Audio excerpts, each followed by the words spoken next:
Assalamualaikum warahmatullahi wabarakatuh. Halo teman-teman semua, khususnya teman-teman yang dari Nakes. Ada kabar gembira per hari ini. Ini saya ambil dari portal resmi Kementerian Pan-RB, yaitu ada sebuah artikel yang judulnya Pemerataan Layanan Kesehatan, Menteri Pan-RB setujui 100% formasi ASN usulan Menkes. Jadi ini Menkes itu sudah mengusulkan jumlah usulan formasi yang nanti akan saya tayangkan bahan tayangnya juga. Jadi ini usulan yang diajukan oleh Menkes ternyata sudah disetujui 100%. Berarti apa yang sudah ada di paparan nanti akan saya sampaikan kebutuhan untuk tenaga nakes yang ada di seluruh Indonesia itu nanti akan semuanya menjadi kebutuhan formasi. Kita lihat dulu berita yang terbit hari ini, yaitu tanggal 2 April 2024. Jadi di sini kita bisa lihat di sini ada Kementerian Pan-RB, kemudian ada deputinya juga dari Kemenkes dan lain sebagainya. Ini kita lihat beritanya bahwa usulan formasi ASN untuk Kementerian Kesehatan disetujui 100% oleh Kementerian Pan-RB, yakni sebesar 23.200 formasi. Wah, luar biasa sekali ya teman-teman. Ini untuk usulan khusus untuk tenaga nakes, mulai dari dokter, kemudian juga untuk tenaga perawat dan lain sebagainya, itu ada 23.200. Besarnya jumlah formasi yang disetujui itu diharapkan akan berdampak pada peningkatan kualitas serta pemerataan pelayanan kesehatan di Indonesia. Jadi teman-teman nakes patut bersyukur sekali karena usulan kebutuhan yang disampaikan oleh Kementerian Kesehatan itu sudah disetujui 100% tanpa adanya pengurangan. Formasi itu terdiri atas 8.607 calon pegawai negeri sipil CPNS dan 14.593 pegawai pemerintah dengan perjanjian kerja atau P3K. Jadi bisa teman-teman simpulkan bahwa di sini ada bukaan untuk CPNS dan juga P3K. Pak Menkes Budi Gunadi Sadikin ini sudah bertemu dengan Menteri Pan-RB untuk menyerahkan usulan formasi untuk mendukung penuh upaya Kemenkes dalam upaya pemenuhan dan pemerataan SDM kesehatan di tanah air, ujar Menteri Pan-RB Abdullah Azwar Anas di Jakarta, Selasa 2 April 2024. Anas mengatakan pemenuhan 100% formasi Kemenkes tersebut masih akan ditopang oleh formasi SDM kesehatan yang juga tersebar di sejumlah kementerian atau lembaga dan pemerintah daerah. Anas mencontohkan sejumlah kementerian atau lembaga yang juga memiliki unit kerja layanan kesehatan yang oleh Kementerian Pan-RB juga telah ditetapkan kebutuhan SDM-nya, misalnya rumah sakit dan klinik di kampus-kampus. Belum lagi di daerah-daerah. Semuanya saling menopang untuk mewujudkan layanan yang baik dan merata, ujar Anas. Anas menyebutkan, secara persentase persetujuan formasi Kemenkes terbilang yang paling besar dibandingkan dengan instansi lain yang persetujuan formasinya rata-rata berkisar 70-80%. Dari usulan yang diajukan instansi lain yang persetujuan formasinya tinggi adalah Kementerian Pendidikan, Kebudayaan, Riset dan Teknologi, yakni sebesar 95%. Sebab sektor kesehatan dan pendidikan adalah layanan dasar yang menjadi fokus pemerintah untuk meningkatkan kualitas SDM Indonesia. Jadi memang untuk pendidikan dan kesehatan itu masih pada skala prioritas ya teman-teman. Secara khusus Anas juga menyampaikan skema insentif bagi tenaga kesehatan yang bertugas di daerah terluar, terdepan dan tertinggal atau 3T. Skema insentif itu kini sedang digodok dalam rancangan peraturan pemerintah tentang manajemen ASN yang bakal rampung akhir April 2024. Kemarin juga kita bahas usul dari Pak Menkes bahwa telah dipetakan 148 kabupaten atau kota termasuk di dalamnya 3T yang beberapa dokter akan direkrut sebagai PNS Kemenkes, dibayar Kemenkes, juga berkoordinasi dengan Kemenkyu karena terkait aspek pembiayaan. Di samping itu, Kementerian Pan-RB memperhatikan pengadaan ASN Kemenkes yang akan ditempatkan di Ibu Kota Nusantara atau IKN. Harapannya, talenta-talenta baru atau talenta digital yang ditempatkan di IKN mampu mengembangkan pelayanan kesehatan di IKN dengan cepat. Menteri Kesehatan Budi Gunadi Sadikin berterima kasih atas perhatian yang diberikan Kemenpan RB. Ia mengapresiasi langkah Kementerian Pan-RB yang membuka ruang bagi talenta digital sektor kesehatan. Beriringan dengan pembangunan perkantoran pemerintah di IKN, rumah sakit juga akan berdiri di IKN yang tentu membutuhkan tenaga kesehatan. Karena kebetulan kita bangun rumah sakit di IKN, kebutuhan antara 800 sampai 1000 posisi. Pak Menteri Pan-RB alokasikan dengan cukup, ujar Budi. Nah, ini teman-teman, kabar bahagia untuk teman-teman yang nakes. Jumlah usulan yang dipetakan oleh Kementerian Kesehatan itu sudah disetujui 100%.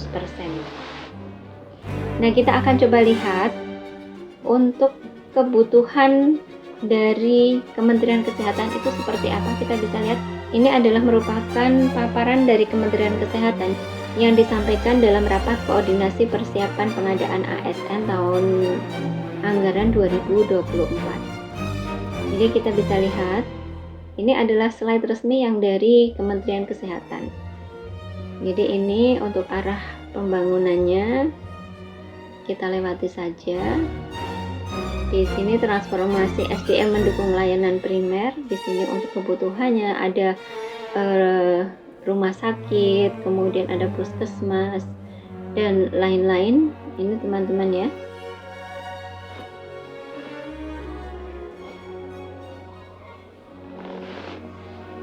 Nah, ini juga berarti ini adalah merupakan rasional dari nantinya yang akan menjadi kebutuhan persebaran ada di seluruh daerah di Indonesia. Jadi kebutuhan-kebutuhannya nanti ada. Dan ini merujuk pada Undang-Undang Nomor 17 Tahun 2023 tentang Kesehatan. Jadi di sini Menteri menetapkan kebijakan dan menyusun perencanaan tenaga medis dan tenaga kesehatan secara nasional dengan melibatkan pemerintah daerah agar menjadi pedoman dalam pemenuhan dan pengelolaan tenaga medis dan tenaga kesehatan. Jadi ini nanti akan pengadaannya ya, pemerintah pusat dan pemerintah daerah itu wajib memenuhi kebutuhan tenaga medis dan tenaga kesehatan dan menyusun perencanaan dengan memperhatikan satu, jenis, kualifikasi, jumlah, pengadaan, dan distribusi tenaga medis dan tenaga kesehatan. Yang kedua, penyelenggaraan upaya kesehatan. Yang ketiga, ketersediaan fasilitas pelayanan kesehatan. Yang keempat, keuangan negara atau daerah. 5, kondisi demografis, geografis, dan sosial budaya. Dan yang terakhir adalah tipologi atau jenis penyakit di daerah atau kebutuhan masyarakat. Jadi nanti perencanaan kebutuhan akan didasarkan pada ini yang terdapat pada Undang-Undang Nomor 17 Tahun 2023. Kita lewati. Nah, ini dia upaya pemenuhan tenaga medis dan tenaga kesehatan. Penempatan tenaga medis dan tenaga kesehatan oleh pemerintah pusat atau pemerintah daerah dilaksanakan dengan cara yang pertama adalah pemenuhan. Pemenuhan tenaga medis maupun tenaga kesehatan itu berdasarkan Undang-Undang Nomor 17 Tahun 2023 tentang Kesehatan pasal 231, berarti perekrutannya itu diantaranya adalah dengan perekrutan ASN, itu yang akan segera dilaksanakan di tahun ini. Kemudian ada penugasan khusus dan pengangkatan dengan cara lainnya. Jadi 3 skema ini yang nanti akan dilaksanakan. Keterangan yang pertama, untuk pengangkatan sebagai aparatur sipil negara, ini dengan cara rekrutmen penugasan khusus atau pengangkatan pegawai dengan cara lain yang pastinya disesuaikan dengan ketentuan peraturan perundang-undangan. Nah, ini adalah urgensi pemenuhan kebutuhan ASN melalui ini semacam database-nya ya, SDMK tahun 2024. Jadi yang pertama adalah memenuhi kebutuhan tenaga minimal kesehatan. Jadi misalnya di sebuah vaskes puskesmas, jadi itu membutuhkan standar minimalnya ada, misalnya harus ada minimal 1 dokter, berapa perawat, itu menggunakan ini. Kemudian meningkatkan usulan formasi instansi daerah sesuai dengan kebutuhan nasional. Menata tenaga non-ASN sesuai dengan mandat Undang-Undang Nomor 20 Tahun 2023. Jadi ini di Kementerian Kesehatan pun akan tetap memprioritaskan untuk pengangkatan tenaga non-ASN. Kemudian membuka kesempatan bagi talenta-talenta baru atau fresh graduate melalui CPNS.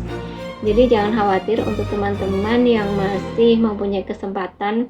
Persyaratan untuk masuk sebagai CPNS, Kemenkes membuka peluang tidak hanya dari P3K tapi juga untuk CPNS. Di sini kita lihat alur penyusunan usulan kebutuhan jabatan fungsional khusus tahun 2024.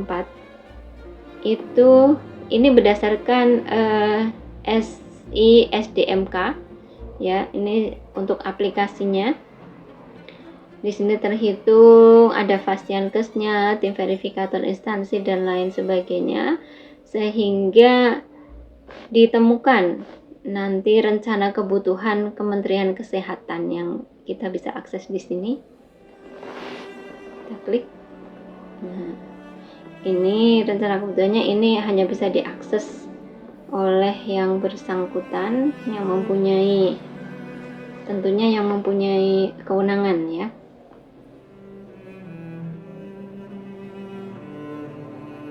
Nah, ini rencana kebutuhannya.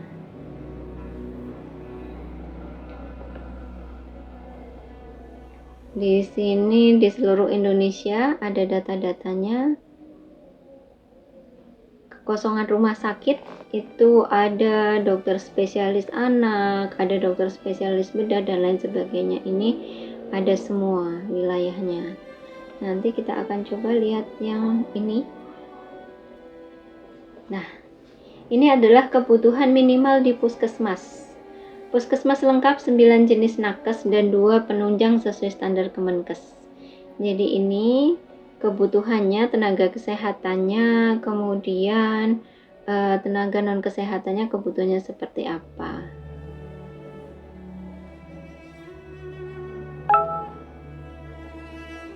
Untuk laboratorium, kebutuhan minimal di puskesmas pembantu pun harus ada kebutuhannya, minimal ada 1 perawat dan 1 bidan.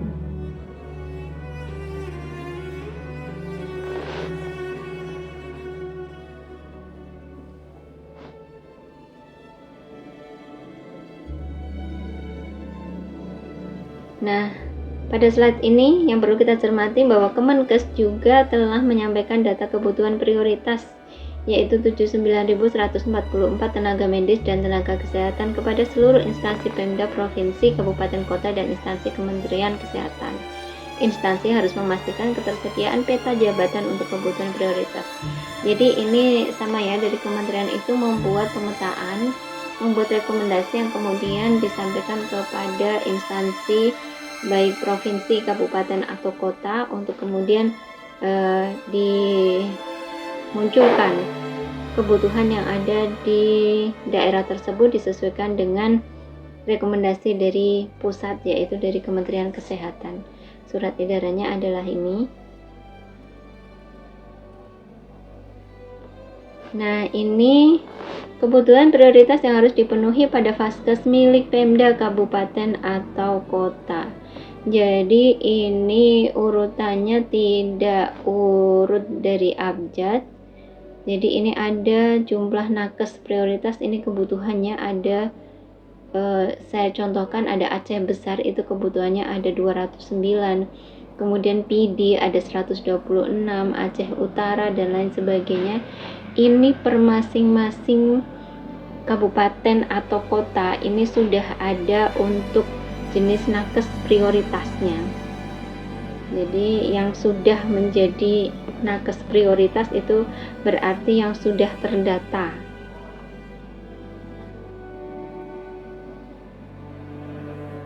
Jadi ini kemungkinan untuk jumlah kebutuhan yang sudah ada di sini, misalnya ada Sorong, ada sekian, kemudian ada saya contohkan ini Toraja Utara ada 232, misalnya ada lagi, ini kita semua saja. Ini misalnya Konawe Utara ada 183, ada Kolaka Timur 76, Konawe Kepulauan ada 169, Buton Selatan ada 126, dan lain sebagainya. Ini teman-teman yang sudah dipetakan dari kementerian, karena kita dengar sendiri di awal tadi bahwa Kementerian Kesehatan itu sudah bersama PAN-RB itu sudah mengesahkan bahwa formasi untuk nakes, untuk tenaga kesehatan itu 100%. Berarti pemetaan yang sudah dilakukan oleh kementerian nanti akan menjadi formasi pada tiap-tiap instansi dan tiap-tiap daerah.